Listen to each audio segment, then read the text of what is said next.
Hey, welcome to the Daniel Clough podcast. I'm Daniel Clough, and on this podcast, I cover the power of building foundational health habits in your life. I also share strategies that can help you build your own foundational health habits so that you can become the best version of yourself. Now, protein is one of my 7 foundational health habits. And one of the most common questions I get, and to be fair, only one person has ever asked a question, and it was this, so I think that's an accurate statement, is this: how do you eat so much protein every day? So I'm going to break down how I arrive at my protein target and exactly how I manage to hit it every day.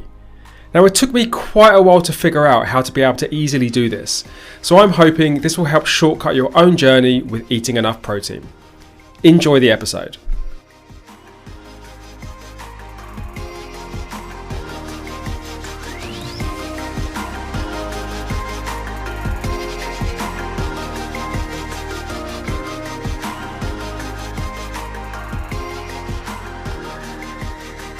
In today's episode, I'm going to cover exactly how I eat 175 grams of protein every day. And this is going to be a super tactical guide. I'm going to share my exact approach, right down to the foods that I rely on to keep my protein intake high. Now, what I'm not going to do in this episode is delve too deep into the importance of protein or why I consider protein a foundational health habit. And that's because I've done that in previous episodes, and today I want to keep things tactical. If you do want to dig a bit deeper on the importance of protein, it's worth going back and checking out episode 2, where I cover each of the 7 foundational health habits in depth. But quickly, here's what I will say. Building and maintaining lean muscle should be an important goal for every human being. It helps you be a strong, healthy, capable, and let's not forget, better looking human being now. But also, the amount of lean muscle you have is a highly predictive metric for the quality of your life as you age, and also how long you're going to live. And simply put, protein plays a critical role in helping you build and maintain lean muscle. Okay, let's jump into things. We'll start with, what is my protein goal, and how might that be relevant for you? I aim for 1 gram of protein per pound of body weight. Or if you go by kilograms, that would be 2.2 grams of protein per kilogram of body weight. I weigh 175 pounds or 80 kilograms, so that means my goal is 175 grams of protein every day. Now, the amount of protein you should consume is a hot topic for sure, and there is a lot of different advice out there. The RDA, that's a recommended daily amount which is set by a government health body, is only 0.36 grams per pound of body weight. Now, if I were to follow that, that would put me at 63 grams of protein per day. But look, I've never really paid attention to the RDA of anything, and that's because it's a fairly broad recommendation for the average of the entire population. And I'm not looking to be an average person.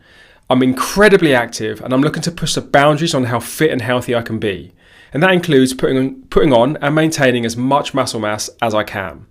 So I've drifted towards listening to advice from experts who have these goals and are trying to help other people achieve that. People like Peter Attia, Andrew Huberman, Rhonda Patrick, Marcus Filly, Max Lugavere, Sal DiStefano, etc., etc. Now, many of these people have a medical or a science background. They all look the part. They're strong, athletic, fit and healthy. They back up their advice with scientific studies, and they also often share their own blood work. And this is what has led me to the 1 gram of protein per pound of body weight recommendation for an active person that wants to gain and maintain lean muscle, and therefore my own personal target of 175 grams of protein per day. I'll put links to the profiles of the experts that I mentioned in the show notes, as well as some scientific studies that support this protein recommendation. Okay, I promised you that we'd get tactical, so now let's get tactical. If I look back at my own journey with protein, it took me quite a while to make the leap from struggling to eat 100 grams of protein a day to now being able to easily eat 175 grams of protein per day. When I was building the habit, I had to crack 100 grams first. I then built towards 150 grams, and finally only recently did I increase this target to the gold standard I was always after, 175 grams. And now that I can reflect back on the journey, I think there are 3 things that stand out as super important. And I'll cover these things at a super high level first, and then I'll walk you through an actual day of mine, as I think this is the best way to understand them in practice and to see how they actually play out on a daily basis. So the first thing, you have to have a plan for the day. The biggest mistake you can make is to try and wing it. Even with the knowledge that I have on strategies to eat enough protein, as well as the macronutrient makeup of foods, I will quickly get unstuck if I just jump into the day without a plan. I can easily find myself in the late stages of the day without much hope at all of being able to hit my protein goal. So you need to think ahead for the day. Look at the day ahead and start to map out when and what you're likely to eat throughout the day. Ask yourself the question, will this add up to me being able to achieve my protein goal for the day? The second thing is, think protein first when it comes to every meal. You probably have 3, maybe 4 opportunities in a day where you're going to have a substantial meal or a snack of some type. If even one of these is low in protein, it adds a big risk to not being able to achieve your protein goal for the day. Ideally, every meal is playing its part in helping you build towards your overall protein target for the day. And the third thing is, you need to have a good knowledge of the actual foods that are high in protein. It will be really hard to consistently achieve a protein goal if you don't understand the foods that are high in protein. Your days will be full of guesswork and surprises, and you're going to make lots of mistakes. Now, the good news is it's super easy to educate yourself on this. A quick Google search or ChatGPT session will return lots of information on the top foods that are high in protein, and you can tailor it to any type of dietary restrictions you may have. So in summary, here are the 3 things. Have a plan for the day, think protein first when it comes to each meal, and understand the foods that are high in protein. If you can nail these things, you will find it much easier to consistently hit your daily protein goal. Okay, let's jump into how I actually approach a typical day, because I think it will help put these 3 things into context. Now, I tend to have 2 different types of days. The first would be when I'm fasting, and on a day like that, I would typically eat my first meal around 1 p.m, which would be lunch. I would then have an afternoon snack around 4 p.m, and an evening meal usually around 7 or 8 p.m. The second type of day would be when I'm not fasting, in which case it's exactly the same as the day I just described, but with the addition of breakfast around 10 a.m. So I will typically eat 3 or 4 meals depending on whether I'm fasting or not. And assuming I'm not fasting, I have 4 go-to breakfasts.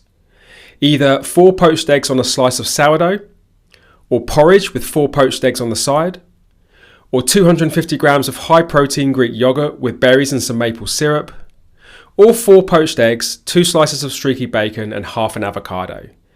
And each of these breakfasts will give me between 25 and 35 grams of protein. Now, breakfast is usually my lowest protein meal of the day. And that's okay because, as we talked about earlier, I always have a plan for the day, and I know I have 3 other meals which will help get me to my target of 175 grams of protein. However, if I knew for some reason I was having some protein-light meals later in the day, I would probably opt for something higher protein for breakfast. For example, steak and eggs. I know that would give me about 75 grams of protein. In fact, I have afternoon tea at a restaurant today. So that's basically sandwiches, cakes, chocolate, etc., which is going to be a protein disaster. So I'm going to have to eat breakfast and really make it count today. So I'll probably lean on steak and eggs for breakfast today, actually. This is the first example of being self-aware of what's ahead for the day and having a plan that will allow me to hit my protein target for the day. Okay, on to lunch. I like my lunch to usually give me 50 to 75 grams of protein. However, a lot will depend on whether I've already eaten breakfast, i.e. do I already have a bit of a head start to the day? And it will also depend on what my evening meal is. For example, if I have an evening meal which is average in protein, I will be looking for lunch to give me at least 75 grams, maybe even 100 grams of protein. And for lunch, I usually default to some type of meat, so that's usually lean minced beef made into homemade burgers, or perhaps some chicken. And then I'll put some type of vegetable around it and often a piece of fruit too. I know it might sound boring, but actually mince, fried in some real butter and seasoned, is delicious. And there's plenty of things you can do to season chicken so it tastes nice too. And if it's not obvious, almost all of my protein here will come from the meat source. For example, 250 grams of lean beef mince will give me about 50 grams of protein.